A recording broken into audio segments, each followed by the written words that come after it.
Thank you for joining me for another episode of the Do Say Be Breakthrough podcast. Today, for this episode, we're talking about a subject that I think is pretty popular. It's pretty common. You hear about it in so many different ways, so many different spaces. It's about imposter syndrome. We're going to talk about what it is, what it isn't, how to recognize it, and how to pass through it. So today our topic is unmasking imposter syndrome and why you belong in the room. Your breakthrough is already within you because you were built for more. So let's talk about it. Ever walk into a room and you feel that quiet panic, like, wait, how did I even get in here? Like, why am I even here? This must be a mistake. It was an accident. They meant someone else. It must have been someone that had my name. Why am I here? That's imposter syndrome at its core. Imposter syndrome whispers that you're one mistake away from exposure. You're one step away from being found out. Even though you've earned every inch of that seat at the table, imposter syndrome says they're going to find out. They're going to find out. They're going to find out the truth that you're a fake. Imposter syndrome, however, is not about fake people. What it really is, it's about real people who are doubting real wins. So why does imposter syndrome matter? 70% of professionals experience imposter feelings at least once. If you are accomplished, if you are driven, if you have a dream and you're moving forward, chances are you have felt it. If you are succeeding, if you are walking in your gifting, if you're doing some things that come with such extreme ease, that seems to be such a Herculean effort and struggle for others, imposter syndrome is going to come in and say, you're going to be found out. 70% of professionals who are accomplished, who are seasoned, who are experienced, feel and experience imposter feelings at least once. And it doesn't care about your title, doesn't care about your degree, doesn't care about your experience. It is the invisible weight that steals confidence and slows momentum. If you have ever second-guessed your seat at the table, this episode's for you. And I know we all have. So what's the myth versus a reality? The myth of imposter syndrome is that people think that it's pretending to be someone you're not. On the surface, the name implies that you're an imposter, you're faking it, you're pretending to be something that you're not. It's not fake it till you make it. It's a feeling of undeservingness. You feel that you're undeserving of the success, the accomplishments, even when you have made it. Receipts and all. You have the evidence. You have the scars to prove it. But you still feel as though you're a fraud. The reality was coined by, I'm going to read it just to make sure. I thought this was extremely important and interesting. So the reality was coined by Dr. Pauline Clance and Dr. Suzanne Imes. I'm sure I'm messing the names up. In a 1978 study. It was first seen in high-achieving women. Hats off to the women. It was first seen in high-achieving women, and it's now proven universal. It is the gap between external achievements and your internal belief, the friction between the two, proof and perception. So Dr. Pauline Clance and Dr. Suzanne Imes coined the term imposter phenomenon in their pioneering study that's titled The Imposter Phenomenon in High-Achieving Women, Dynamics and Therapeutic Intervention. Their research identified a persistent internal experience among many high-achieving women who, despite clear evidence of their success and competence, believed themselves to be intellectual phonies. How sad. They believed themselves to be intellectual phonies and feared being exposed as frauds. This phenomenon was associated with anxiety, depression, difficulty internalizing achievements, and later becoming popularly known as imposter syndrome. Imagine you kicked butt. You have the scars to prove how hard you've worked, the hills you've climbed, the challenges that you've overcome. You have the receipts, as they say, to prove that you deserve it. You can do this. But because for some reason it feels it's too easy, so it must be fake. No, you're walking in your gifting. You're walking in your call. That's why it feels easy. You're walking under the grace. That's why it feels easy. But that means it was meant for you. But because you are moving with ease, because you are accomplished, you know your stuff. People come to you because you are good at it, whatever it is, in your ethnos, in your circle. but you still feel like you're a fraud. Like they're going to discover, they're going to find me out. Everyone else is struggling with this thing, but it's come so easy for me. I must be faking it. They're going to figure me out soon. It feels like they're going to find out that I'm not that good. They say all these things about me. Wow, how could you do this? And how did you do that? That's so great. And they're going to find me out that I'm really not that good. Or you may even be telling yourself, I just got lucky. It was just luck. Or I don't deserve this. I really don't deserve this. It was nothing. Because you feel that in order for you to accomplish things and to have achievements, you have to have a broken arm, a missing limb, maybe your head turned sideways, some physical ailment. You need some physical evidence that you toiled hard to accomplish what you've accomplished. And since you don't have those, you must be a fraud. So when it's not humility, right? That's fear. We had another episode talking about fear. So it's fear that's pretending to be modesty. And it keeps capable, successful, accomplished, skilled, gifted people quiet when they should be visible. Here's some real world snapshots. As a college student, you doubt your scholarship legitimacy. I mean, maybe I have a common name and they meant someone else. They meant another Joy Smith. Can't be me. They meant another Peter Walker. It's not me. As an entrepreneur, you rebrand instead of launching. I'm chuckling because I actually know someone who's doing this right now. Instead of launching, you're going to rebrand. You're going to perfect. And you need to come back out this way. You need to come back out. I'm going to rebrand and restate who I am. You're operating under imposter syndrome because you know what it is you're supposed to do. You have a clear roadmap. You have the strategy. You know exactly what needs to happen in what sequence and what time frame. But you just keep going through rebranding, almost like you're buffering. You're buffering. You're buffering. As a manager, you over prepare to earn credibility. You didn't achieve the accolades, the promotion, the levels that you have in the organization. So I'm going to have to build my credibility. I'm going to keep recapping. I remember working with someone on my team where every meeting she went to, she had to state her degree. She had to state her pedigree. And I had to say to her, you're there. You are already in the meeting. They're already looking to you for advice and counsel. They're already looking to you as the expert in the space within which you sit. You don't need to keep bringing the evidence of it. You're already there. As an executive, you're going to attribute success as timing. You know, it happened because that happened. It's the state of the economy. It was the state of the business at the time, and I was the best fit, or I was just available. So those are some real world snapshot how imposter syndrome comes in and tries to rewrite the narrative. So there are different roles, same soundtrack. And what is that soundtrack? I'm not enough. They're going to find out. They're going to realize I'm a fraud. It doesn't matter what your role is. You still have that thought. So imposter syndrome also sneaks in with feelings of, well, it comes to light when there's transition. When there's some change on the horizon. You're about to transition. Your business is about to scale up. Your role is about to increase. Your business is about to expand.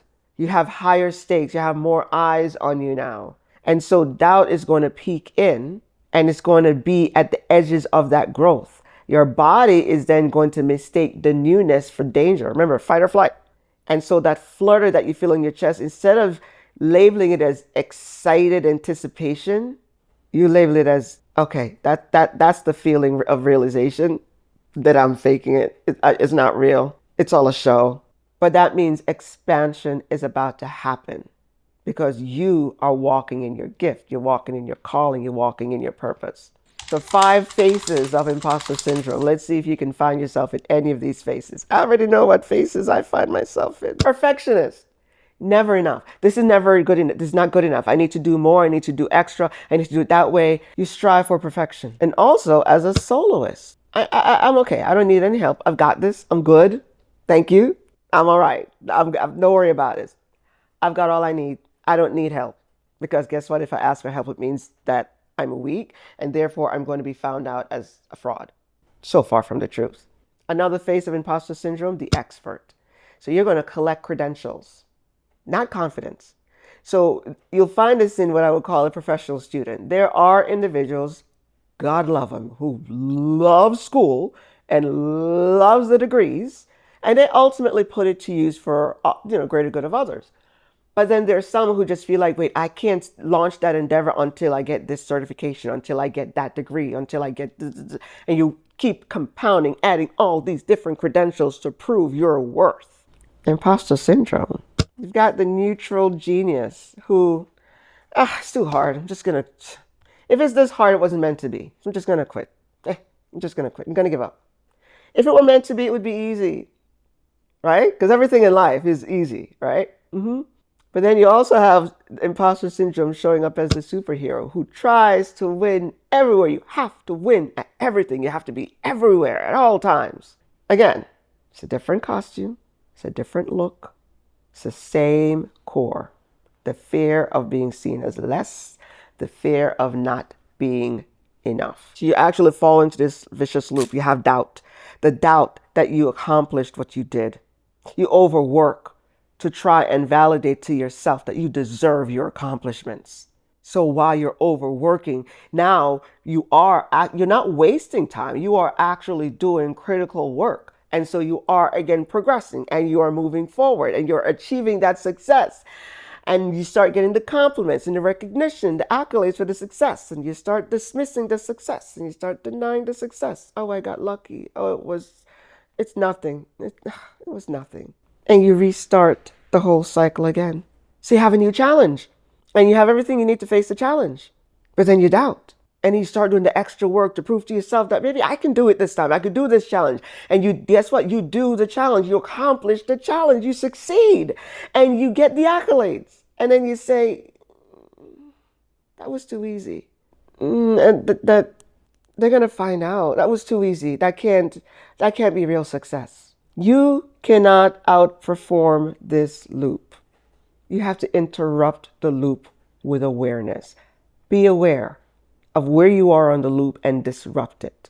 Try to find out what belief you're trying to disprove. Break that loop. Break that vicious cycle of doubt, overworking to prove to yourself, achieving the success, discounting the success, and restarting. If you stay stuck in the loop or stay stuck in that imposter syndrome mindset, as a professional, you're going to miss out on promotion. You're going to get into decision fatigue. Oh my gosh. You're going to burn yourself out because you keep going around that loop again and again and again and again. In a personal space, you have joyless achievement because now you're just doing it out of habit. You've missed the joy of walking in the acknowledgement that you deserve this because you did the work, you did the hard stuff. You do deserve it. You are enough. And you're constantly comparing yourself to others. They're struggling. I'm not. This was so easy. I must be faking it. It can't be real. You end up performing. You become very performative instead of progressing. Now you're caught up in the whole process of performing to show that you can do it, to show that you have the evidence that you can achieve it. But you're not moving forward. You're just stuck in that loop. Again, buffering. You're productive, but you're not peaceful. Never peaceful. Because you're continuously comparing yourself to others, telling yourself that you're not enough, trying to work hard to prove yourself that you deserve it. And even when you get the success and you're getting the accolades, you're getting the recognition, you then shut it down and discount it and say, I'm not enough. This was all a fraud. They're going to find out. Here's some science behind it. The amygdala flags uncertainty as a threat. When you're uncertain about something, there's the anxiety that builds up. There's that stress that acts up in the body. Your prefrontal cortex then catches up seconds later after your amygdala says that this is stress. Now that seconds later, it comes up. And so now your whole body reacts to success like it's danger. Look at that.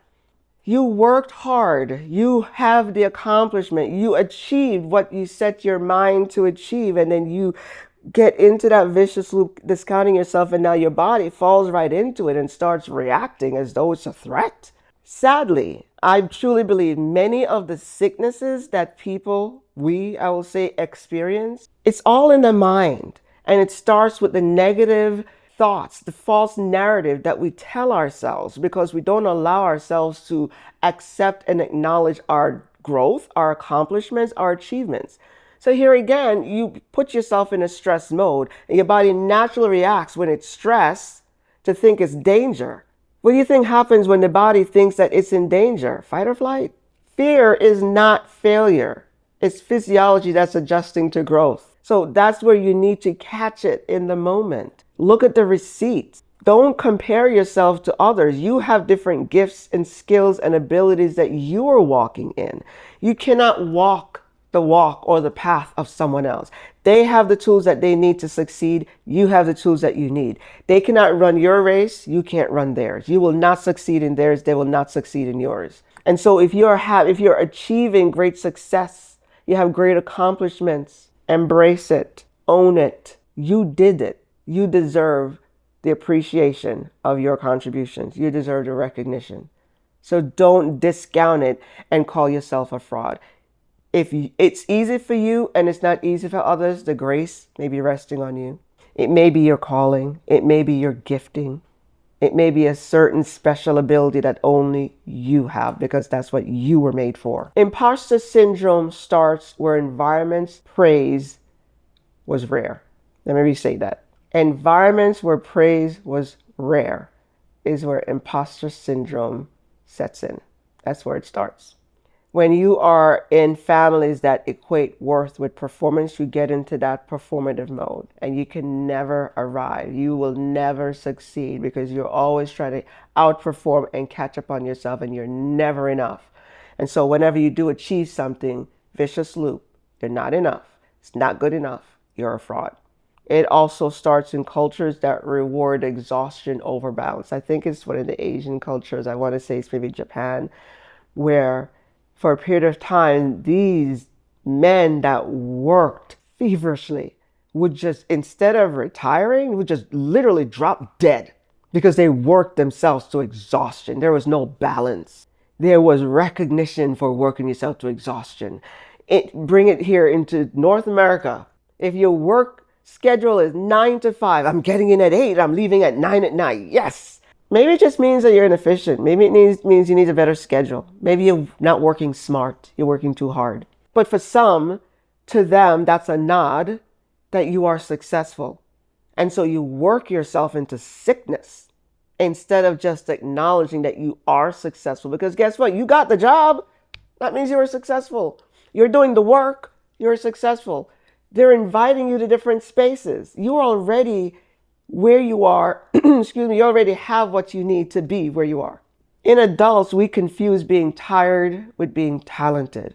When you overwork yourself to exhaustion, you easily align it with success. No, you're tired. You're overworked. Look at how you're working, and there may be just some inefficiencies built into that process that you may need to address. Working hard doesn't necessarily mean talented.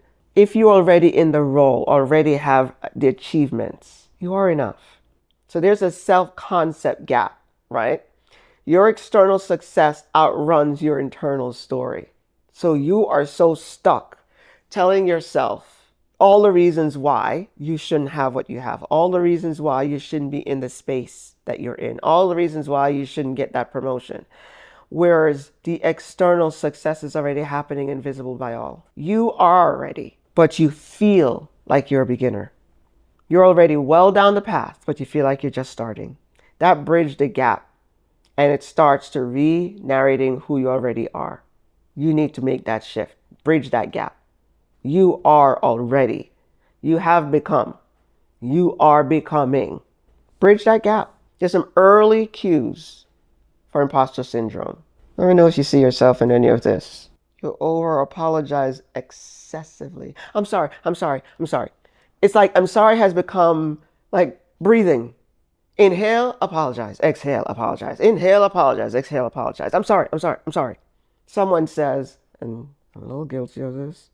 Someone says, oh my gosh, that was so amazing. That was great. You did an amazing job. And instead of saying, oh my goodness, thank you, you say, it was nothing.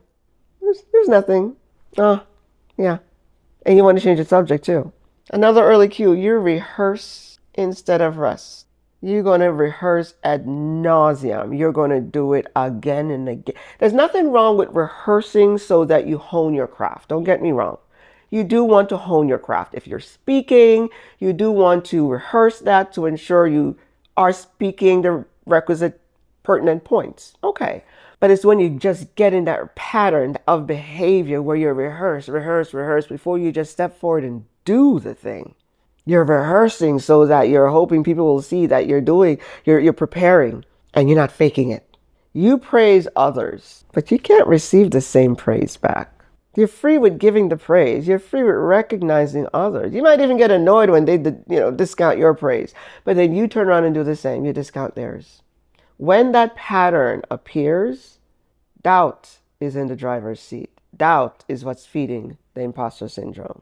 So here's a do, say, be framework. Name the pattern. Name what it is that you're doing. If you take a step back and just reflect on what it is that you do, that same pattern of behavior, name it. Say, shift the language. Say, I'm learning as I go. Reframe the words you use. And then be, move as the version of you that belongs here. Do what it is that you're doing. Say that you are learning. Say the thing and become the version who belongs there. I'm not nervous because I'm unqualified. I'm nervous because I care. Reframe it. There's a reason why you feel the way you do. It's not because you're a fraud. It's not. So recognize how you're feeling and put the right label on it. So here's some grounding moves again. Name it. Call it out. Call out what that thing is. Normalize the imposter feeling, right? Neutralize it. Compare emotion to evidence. So I'm feeling like I don't belong here. I don't know why I'm seated at this table. I don't know why they keep coming to me for advice and counsel. If you need to, I don't know, in the business world and professional world, pull out your resume.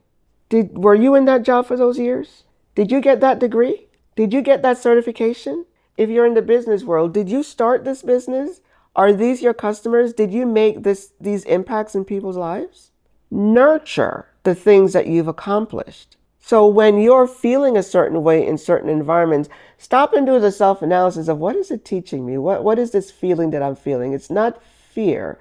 It's excited anticipation. But do not let it be doubt or discounting your achievements. Once you name that fear, once you name that thing that's causing you to doubt, it starts to shrink. Whatever you meditate on grows. So when you meditate on great things will grow.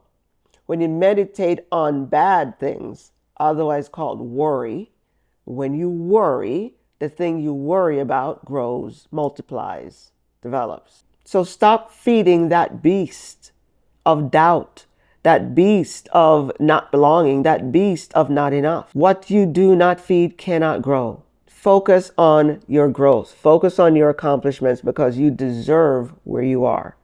Keep an evidence journal. I like to have physical reminders of, because again, the thoughts will come in.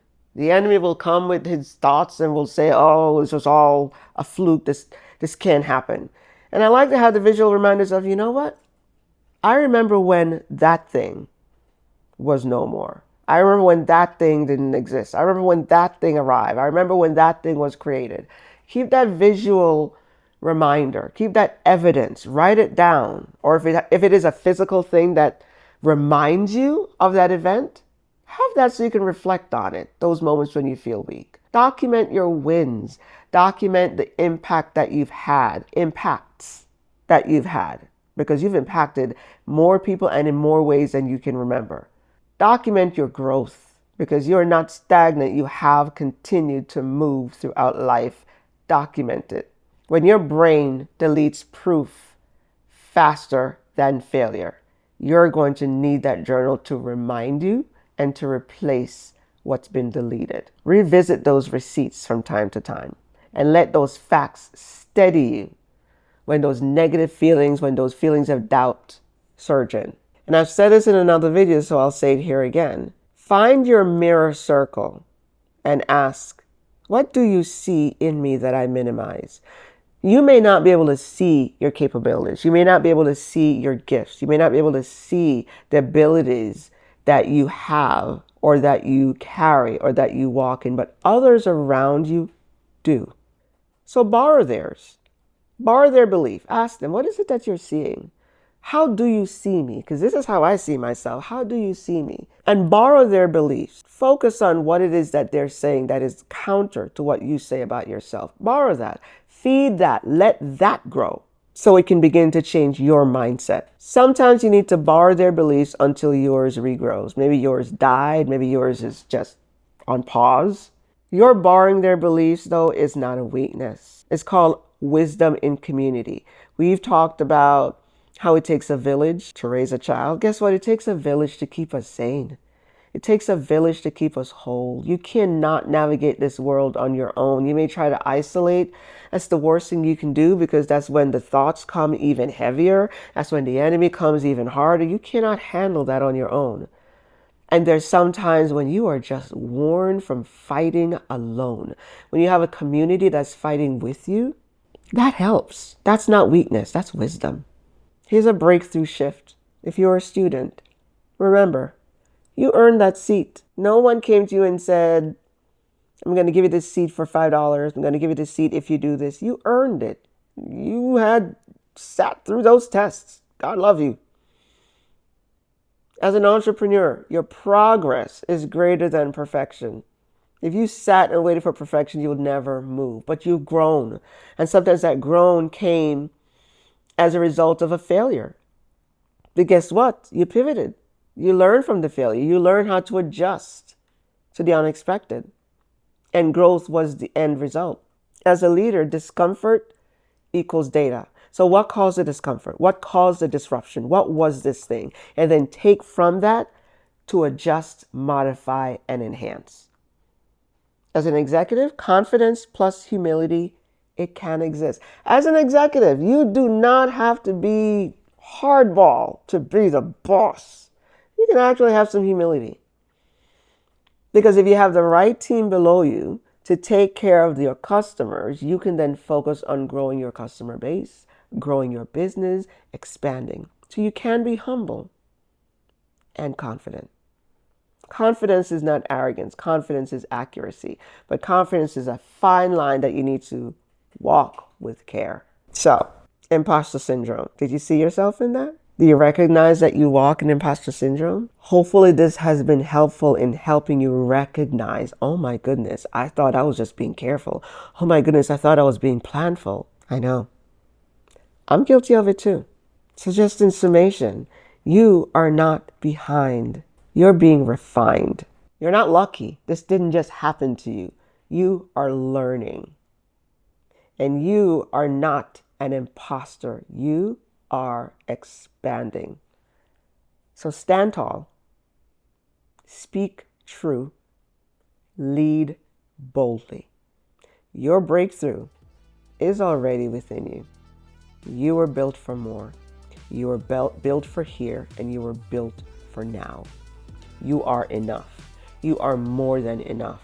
You deserve all of what you've achieved because you put in the hard work, because you did the job. You had the hard conversation. You pushed through that closed door. You made the opportunities arrive. You are not a fraud. You are not an imposter. You are a high achieving individual. Keep achieving. Keep aiming high because you deserve it. All right. That's all I've got. See you next time. I hope this was helpful to you. See you next time on the next episode of the Do Say Be Breakthrough Podcast. Have a good one. Bye.